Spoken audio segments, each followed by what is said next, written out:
بسم الله الرحمن الرحیم. السلام علیکم ګرانو او خوږو اوریدونکو. د आवाज د ریډیو پاکستان د خارجو چارو څانګو سلسله ځلانده ستوري سره زم تاسو کوربه شیراز احمد شیرازي او د سلسلې پروډوسر دی محمد امین بنگش. قدرمنو خوږو اوریدونکو، په دغه سلسله کې موږ تاسو په وړاندې د پښتو سوسایټي هغه ستوري راولو چې کوم خپل په فیلډ کې د پښتنو خدمت کوي، د پښتو د پرمختګ لپاره کار او زیار کوي. کاغه شاعران دي، کاغه لوبغاړي دي، کاغه سندرغاړي دي، کاغه پوهان دي، که صحافیان دي. نو هم په دغه سلسله کې اساساً هم داسې یو ځلانده ستوری موجود دی چې بله موده وشوه په سرخا اسلام آباد کې د صحافت په پرخار آبادۍ کې خپل خدمات چې کوم دی هغه ترسره کوي. تر ډیرو ټیوي چینلونو کې کار هم کړی دی، هم دغه شان د ریډیو پاکستان هم حصه پاتې شوی دی. زما مراد د ثاقب سعید نن ما سره پروګرام کې موجود دی. هغوی سره به د هغوی ژوند، د هغوی فن، د هغوی شخصیت، د هغوی طالبي بیک ګراوند په اړه په ننني پروګرام کې خبرې اترې کوو. السلام علیکم ثاقب. وعلیکم سلام شیراز خان، ډیره مننه چې تاسو زما ته مقرره کړه چې د ریډیو پاکستان په پلیټ فارم باندې زه خپلو خیالاتو اظهار وکړم. ثاقب ستاسو ډېره مننه چې موږ د خپل قیمتي وخت نه او وخت راکړو، ریډیو پاکستان د وخت راکړو. سوال نه بنیادي دا کومه چې تاسو چې کوم تعلق دی هغه د کومې سیمې سره دی، بیا چې کوم تاسو بیسیک ایجوکیشن دی هغه مو چېرته حاصل کړی دی؟ شیراز خان، ځکه ستا ته خپل بیک ګراوند ښیم، نو جنوبي اضلاع کې کوهاټ چې مونږ کومه سیمه ده، بنیادي چې کوم زمونږ ضلع دی کوهاټ سره زما تعلق دی، او زما بنیادي تعلیم چې کوم دی او زده کړه چې کومه ده هغه ما زیاتره چې کومه ده هغه په کوهاټ کې او بیا کوهاټ یونیورسټۍ کې زما سبق کېدی دی. ثاقب، کوهاټ یونیورسټۍ کې سبق ویل، کوهاټ کې ژوند کول، بیا د هغې نه پس اسلام آباد ته راتلل، یقیني خبره ده چې په دغه سفر کې به تا ته ډېر ډېر مشکلات هم راغلي. نو که په دغه مشکلاتو باندې نظر واچوئ. بالکل شیراز خان، مونږ چې کوم فیلډ دی لکه ستاسو چې څنګه ذکر وکړئ چې زه صحافي یم، نو صحافت کې هسې هم لکه مشکلاتو سره هره ورځ ته مخ وي. او بله خبره دا ده چې کله چې یو کس زموږ غونې ضلعې چې کومې دي جنوبي اضلاع هغه ترقي یافته هم نه دي، او هغلته نه چې یو کس راځي اسلام آباد غونې سرښار ته، نو بیا دلته کې هغه دپاره ټیم تېرول او اول ایسې کې چې تا کوم ټیم تېروې، وخت تېروې، یا ځان دپاره یو سپیس جوړونې کوشش کوې، نو دې کې یو خو تا ته د خلکو سره تعارف پیاله کې پیژندګلو مسله وي، او هغې نه پس چې ته په فیلډ کې خپل ځان ته ځای جوړوې، نو دې کې ډېر زیات ټیم لګي او ډېر زیات محنت پکار وي دې دپاره. بالکل ثاقب، څنګه چې ما په سټارټ کې ومې ستاسو چې کوم تعلق دی هغه صحافتي شعبې سره دی، دا ته ووایي چې صحافت فیلډ ته ولې راغلی، دا شعبه مو ولې چوز کړه؟ شیراز، که زه تا ته صحیح کیسه وکړم، نو زه چې کله پرایمري سکول کې وم، نو هغه ټیم کې به ما د سیاست او د جلسو او د غټو خلک به چې کوم ځای کې ناست وو، د کلي مشران، هغو خبرې اترې اورېدلو سره زما شوق وو. نو هغه نه پس بیا چېرته به هم چې الیکشن و، نو ما به کوشش کولو چې زه به هلته لاړم، او هغلته کې به چې کومې سیاسي ګوندونو جلسې وي، نو هغه به ما کوشش کولو چې زه هغلته کې کښېنم او د هغو غټو خلکو خبرې واورم. نو هغه نه پس د 2007 کې ما یادېږي ما والد صاحب دی هغه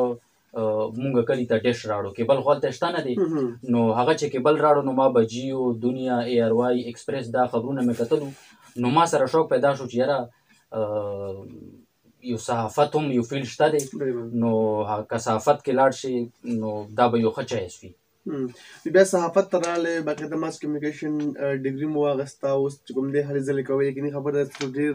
غټ سفر چې کوم دی هغه روان دی. دا ته ووایي د کوهاټ په ژوند کې، د اسلام آباد په ژوند کې څه تاسو فرق ولید، څه کمی چې کوم دی هغه محسوس شو؟ بالکل شیراز، کله چې موږ په کوهاټ کې وو، نو ستا ته خپله پته ده چې هغه بیکورډ علاقې دي زموږ والا، او لکه تا چې کوم هغه سوچ والا دایره کار وي هغه دومره وسیع نه وي، غټ نه وي. نو کله چې بیا ته اسلام آباد ته راشې، بیا تا ته دا ښکاري چې یاره مونږ لږ ډېر وروسته پاتې شوي یو. نو دلته کې بیا ته چې خپل ګرومینګ کوې او مختلفو ځایونو کې ګرځې، هغې دپاره به ته لږ سټډي هم کوې، کتابونه به هم پړوې، او تا چې کوم سینیرز وي هغو نه به مشورې هم اخلې، او خپل هغه ټایمنګ چې خپل تا کوم کار دی صحافت والا، هغه باندې به ډېره غټه توجه ورکوې، ځکه چې که ته دا کار نه کوې نو ته به نور هم وروسته پاتې شي. هغې وجه دا ده چې هسې هم زمونږ چې کوم تعلیمي نظام دی په خاص کر کې جنوبي اضلاع زه تاسو ته ووایم زمونږ د کلي سکولونه وي د ټاټ سکولونه وي او زمونږ چې کوم ټیچران یا کوم هغه ماحول چې کوم مونږ ته ملویږي نو هغه ظاهره خبره ده چې اسلام آباد یا پنجاب سره مقابله نشي کول. نو دلته ته چې کله بیا یو کس یا څوک هم راشي سټوډنټ وي یا جاب دپاره راشي ته نو تا ته بیا ایکسټرا ایفرټ لکه زیات محنت ضرورت وي دلته کې هغې د وجې نه تا ته بیا مشکلات درځي خو لکه هغې مقصد دا نه ده چې ته بیا ځان پرېږدي ځان به نه پرېږدي مقابلې ته به بیا تیار اوسې. څنګه به اسلام آباد ته چې راغلې سټارټ د کوم چینل نه واغستو هلته کې تا څه کار کوم مطلب ستا چې کوم ورک واغستو او بیا څنګه د هغې کې ترقي وکړه دې مقام ته راورسېدې؟ زه که ستاسو ته ووایم نو زه چې کوهاټ کې وم نو دا ما ځان سره فیصله کړې وه چې ما چې کله ډګري مکمل شي نو زه به کوهاټ یا پېښور ته نه ځم بلکې زه به اسلام آباد ته ځم. خو کله چې ما ډګري مکمل شو نو زه یو څو ورځو ته لاهور ته هم لاړم ځکه چې ما سره لاهور کتلو یو خپل شوق و لاهور او کراچۍ کتلو نو زه بیا لاهور ته لاړم. هلته ما کوشش وکړو څو لږ ټایم مې تېر کړلو هغه ټایم کې دین نیوز چې کوم چینل دی هغه پیاله کې راغلی و هلته ما څو ورځې تېرې کړلې خو لکه ما ته خوند رانه کړو نو بس بیا هغه نه پس زه اسلام آباد ته راغلم او دلته کې په اسلام آباد کې پارلیمنټ هاوس کې سینټ کې یو انټرنشپ هم ما وکړو تقریبا یو کال ما دلته تېر کړلو او د څومره دی پارلیمنټري کمیټۍ چې دي هغه به ما اټینډ کولې سینټ طرف نه او دې سره سره مشرق نیوز چې کله راغلو هلته کې هم ما کار کولو او دې سره سره یو نیوز ایجنسي ده هغې کې هم ما کار کولو سهار به راتلم ماښام به تللم ظاهره خبره ده چې مشکل ټایم و خو لکه سټرګل به خپل جاري ساتې او 2018 کې چې کله جنرال الیکشنز و نو هغه ټایم کې بیا زه دنیا نیوز ته لاړم خو اول چې کوم ما کار کړی و په 2015 کې چې زه لاهور نه راغلم هغه به ضرور زه یادوم ما په جیو نیوز کې بلدیاتي انتخاباتو کې کار کړی و ما ته لکه ما اول ځل زه چې کله میډیا ته راغلم نو ما سټارټ کې جیو سره کار کړی و هغې سره ما حوصله هم لږ اوچته شوې وه او ډېر خوند یې ما ته راکړی و نو بیا هغې د وجې نه ما وی چې یاره لکه زه نه ډېر خلک راشي دلته کې څو میاشتې تېرېږي واپس لاړ شي نه امیده شي نو ما چې کله جیو کې کار وکړم ما ویره دا د نه امیدۍ خبره نه ده خپل سټرګل او محنت به جاري ساتي نو هغه نه پس بیا زه راغلم نیو ته او نیو کې ما خپل محنت شروع کړو او یو څو کله لګاتار دا محنت او ما دا کوشش و چې یاره څه طریقې سره وي خو چې د میډیا چې کوم فیلډ دی دې ته مونږ ان شو خپله څه نما پیدا کړو یا خپل علاقې چې کوم مسایل وي هغه د په یو قامي پلیټفارم باندې مونږ ته کېدای شي مقام میلاو شي او علاقې دپاره هم څه وشي نو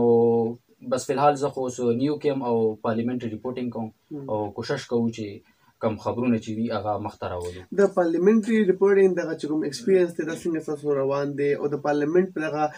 ریپورټینګ کې هم تاسو ته کوم مسایل راغلي دي هغه هم لږ زموږ اورېدونکو ته وړاندې کړئ. بله خبره دا ده چې پارلیمنټ کې کوم جنګونه کېږي تاسو خو زه یې کور کوي وم نو په دغه وخت کې ستاسو سوچ سی چې مطلب تاسو دا اکټیویټیز څنګه کور کوئ؟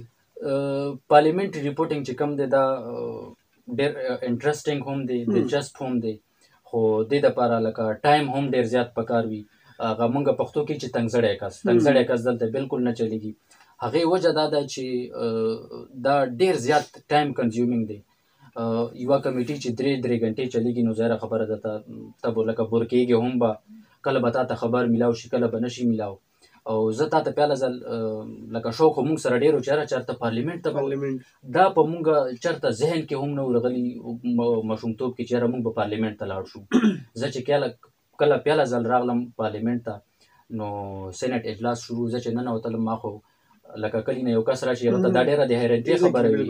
نو ما هغه پارلیمنټ کې چې کوم نن کوم بلډینګ ده د سیشن چې کوم ځای کې اجلاس کېږي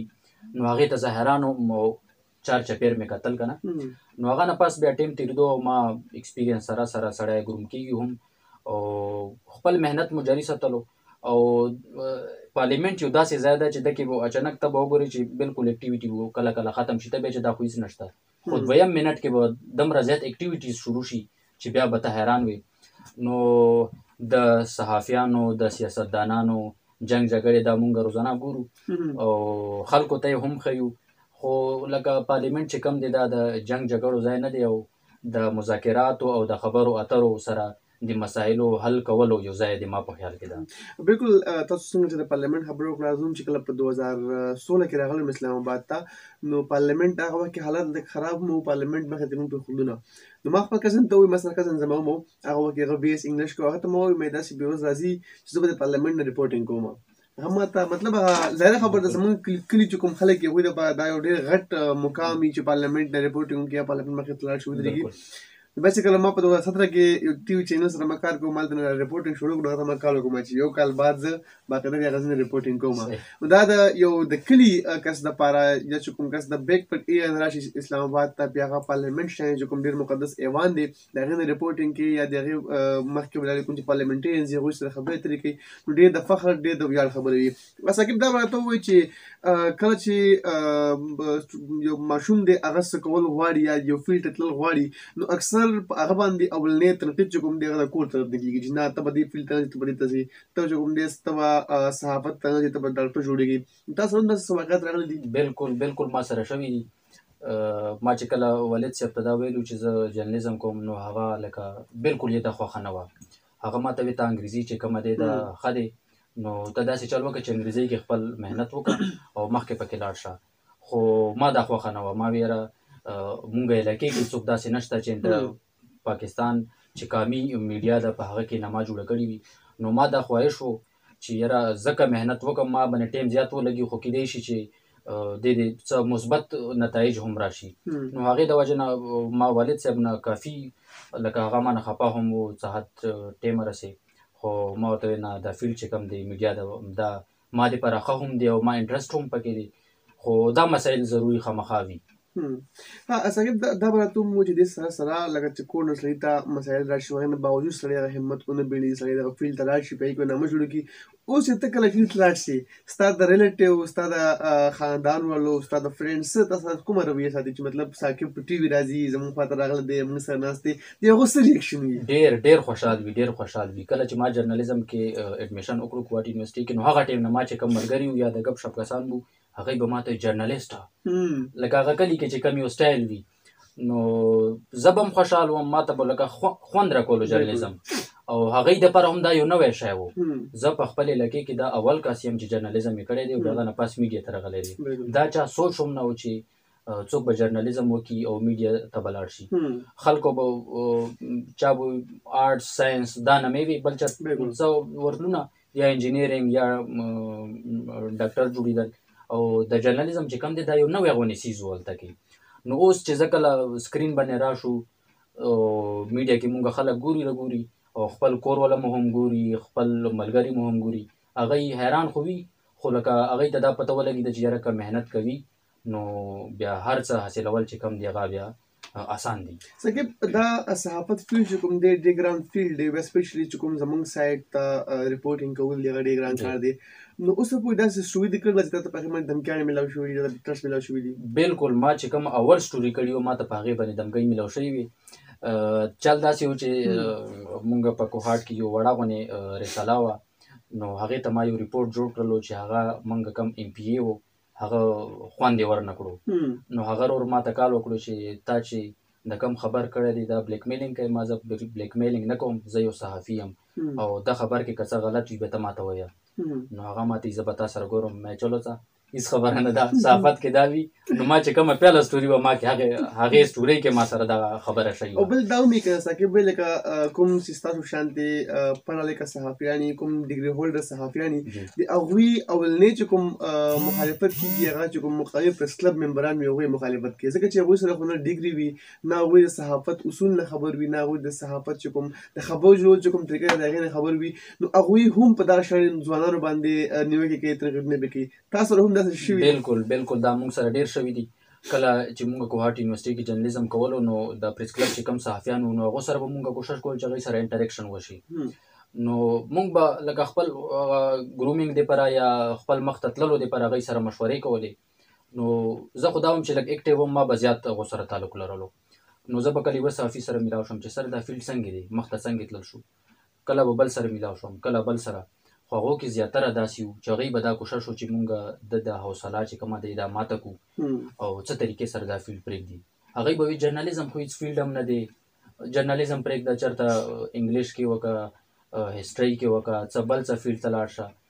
نو هغه ټیم کې به دو خبرو مونږ حوصله وکي سره ډېره به متوله، خو لکه مونږ هم کمیټډ وو او هغې د وجې نه ما به لکه ډېر غور په غور باندې نه کولو، خو ما به صرف هغوی سره خبرې کولې. نو هغو کې به یو 20-30% خلک داسې هم وو چې هغوی به نه وي چې جرنالیزم پرېږدی ما، او جرنالیزم ډېر غټ فیلډ دی، ډېر واست فیلډ دی، او د مخ ته تللو موقع هم پکې ډېرې زیاتې دي. او بله وجه دا وه چې مونږ لکه ما دا فیصله ځان سره کړې وه چې ما دا یک یو فیلډ دی، بل اخوا دېخوا زه نه ځم. زه بله یو انټرسټینګ سټوري تا سره شیر کوم. کله چې یونیورسټۍ ته هلکان راځي نو هغوی په یوه ډپارټمنټ کې خپل ډاکومنټ جمع کړي، بل کې جمع کړي، بل کې جمع کړي، چې که ده کې ما اډمیشن نه وشي نو بل کې مې به وشي. نو ما داسې چل وکړو چې ما صرف په جرنالیزم کې خپل ډاکومنټ چې کوم جمع کړلو. نو ما چې کله انټرویو وه نو مونږ چې کوم پروفیسر و انور خان صاحب، خدای دې خوشحال ساتي، او وجاهت صاحب و، وجاهت کریم صاحب هغه نومېدو. نو هغوی ما ته وایي چې ثاقب سعید نوم دې دی؟ ما جی ها. نو هغوی ما ته وایي چې تا بل کم ځای کې خپل ډاکومنټس چې کوم دي هغه جمع کړي دي؟ ما سر ما خو صرف په جرنالیزم کې جمع کړي. نو هغه ډېر حیران شو هغه ټایم کې، وی ولې تا خو بیا بل ځای کې ټول خلک خو مختلف ډپارټمنټس کې خپل کاغذونه جمع کوي، تا نه دي جمع کړي؟ ما سر زه صرف جرنالیزم کوم، بل هېڅ نه کوم. نو هغوی دپاره دا یو ډېره د حیرانتي خبره وه. خو هغه خبره دا ده چې ما فیصله کړې وه چې زه به صرف جرنالیزم کوم. څنګه په دې دومره غټ سفر کې د چا نه امپرس شوې، چا نه متاثره شوې، چا ته دې کتلي دي د سفر روان کړی دی؟ زه که حقیقت زه تا ته ووایم نو کله تا ته چې ما هغه 2007 والا خبره وکړله نو ما به چې کله حمید میر پروګرام کتلو یا کامران خان مې کتلو یا شازیب خانزاده خو بیا وروسته راغللو، خو حمید میر نه زه په خپل ډېر غټ متاثره شوی وم. هغې وجه دا وه چې حمید میر کې یو دا خبره وه چې هغه ډېر سیریس ټاپکس باندې لکه شور شرابې نه علاوه هټ کر حقیقت معنو کې چې کومه خبره وي هغه کوي. نو او هغې بله وجه هم دا وه چې حمید میر یو ترو پراپر چینل اینکرینګ ته راغلی او پروګرام ته راغلی او هغه د خبرو نه به ما ته دا معلومېدو چې دا سړی یو محنت باندې او پاکستان چې کوم مسایل دي حقیقي مسایل په هغو باندې خبره کوي. نو حمید میر نن هم ما فیورټ ده او مونږ ته نه زده کړه کوو. ستاسو په دې فیلډ کې چا مرسته کړې ده؟ چا د سره ډېر لاس چې کوم دی هغه راکړی دی؟ چا سره سپورټ کړی دی؟ بلکل مونږ ډپارټمنټ کې چې کوم مونږ یو پروفیسر و هغوی پروفیسران خو مو ډېر وو خو یو پروفیسر پکې مونږ داسې و چې هغه تعلق پېښور سره و. نو هغوی به مونږ ډېر ښه طریقې سره مونږ پوهولو. هغه وی د نور څومره سبجیکټس چې دي دو خپل ځای باندې اهمیت شته دی، خو ریپورټینګ چې کم دي د ریپورټینګ چې کم ایتکس دي او تا ریپورټ کولو دپاره چې کم سبجیکټ ته منتخب کوې هغې کې به ډېر خیال ساتئ او څومره ایتکس چې دي څومره لکه کم شیونه کووني دي کم نه دي کووني هغې باندې هغه مونږ پوه کړلو او هغه مونږ ته دا ویلو چې تاسو چې کله ریپورټینګ کوئ کوشش کوئ چې کمو شیونو چې عوام سره زیاته تړلي شیونه وي نو په هغو باندې فوکس کوئ او د قومي چې کوم اهم معاملات دي په هغو باندې به فوکس کوئ. د وړو خبرو باندې دو باندې زیات فوکس ما کوئ. هغې وجه دا ده چې کله تاسو په غټو خبرو فوکس کوئ تاسو سره به مواد ډېر زیات وي او ستاسو اواز چې کوم د هغه به په غټ لیول باندې مخته ځي. اسلام آباد طرف ته راشو، په اسلام آباد کې صحافت کوئ. دلته کې مونږ ګورو چې زیاتره چې کوم پښتانه صحافیان دي هغوی سره داسې قسم رویې ساتل کېږي چې مړه پښتون دی سایډ دی. که تاسو ته هم داسې مسایل راغلي دي؟ ما ته خو لکه پښتانه په طور باندې ما ته داسې نه دي راغلي، خو لکه دې کې مونږ پښتانو هم لکه دا ته پته ده مونږ لکه لیس ډیولپډ ایریاز نه یو. اګه مونږ کې خپل هم یو لکه د احساس کم طریقې کم هغه دی زه به دا نه وایم، خو لکه مقصد مې دا ده چې مونږ ته لکه ګرومینګ ضرورت دی او څومره نور کامونه چې دي دلته کې پنجاب سره تعلق لري، سند سره تعلق لري، بلوچستان سره، ګلګت بلتستان سره. نو زه چې کله اسلام آباد ته راغلی یم زه چې چا سره میلاویږم صرف د انسان او د هغه لکه زه دا نه ګورم چې دا پښتون دی، بلکې ما پنجابیانو سره پنجاب چې کم خلک دي یا سند چې کم خلک دي هغو سره زما زیات تعلق دی. زه ډېر د احترام او د مینې سره هغوی سره میلاویږم او زه کله هم دا نه ګورم چې دا زما پښتون دی. نو زه به ظاهره خبره د مقام دی پښتون هغه سره په زمینې او طریقې سره میلاویږم، خو لکه فرق پکې زه نه کوم. دا به ته هم لږ ووایې چې د نن نه لس کاله بعد ثاقب چې کوم دی هغه ځان څه ځای کې ویني، ثاقب چې کوم فیوچر پلانینګ دی هغه څه دي؟ ما چې کوم لکه خواهش دی زم چې پارلیمنټ ریپورټینګ ما اوله نه هم شوق او اوس مې هم شوق دی زم چې لاس کال نه پاس چې ما ته څوک ګوري نو چې هغه ما ته په د نظر ګوري چې دا د پارلیمنټ ټولو نه غټ ریپورټر دی او بهترین ریپورټر دی او دا د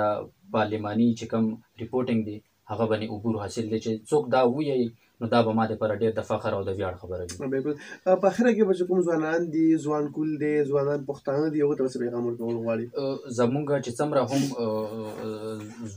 ځوانان دي، پښتانه دي او خاص کر کې جنوبي اضلاع یا مردان، چرسده، صوابي، دیر علاقې نه چې کوم مونږ ځوانان راځي نو هغو دپاره دا پکار دی چې کله دلته راشي نو ډسهارټ کېدل، زړه غورځول نه دي پکار. اوله خبره دا ده چې شارټ کټ زه دا اکثر بیایم شارټ کټ لانډه لیار چې کومه دا به نه خپلوئ.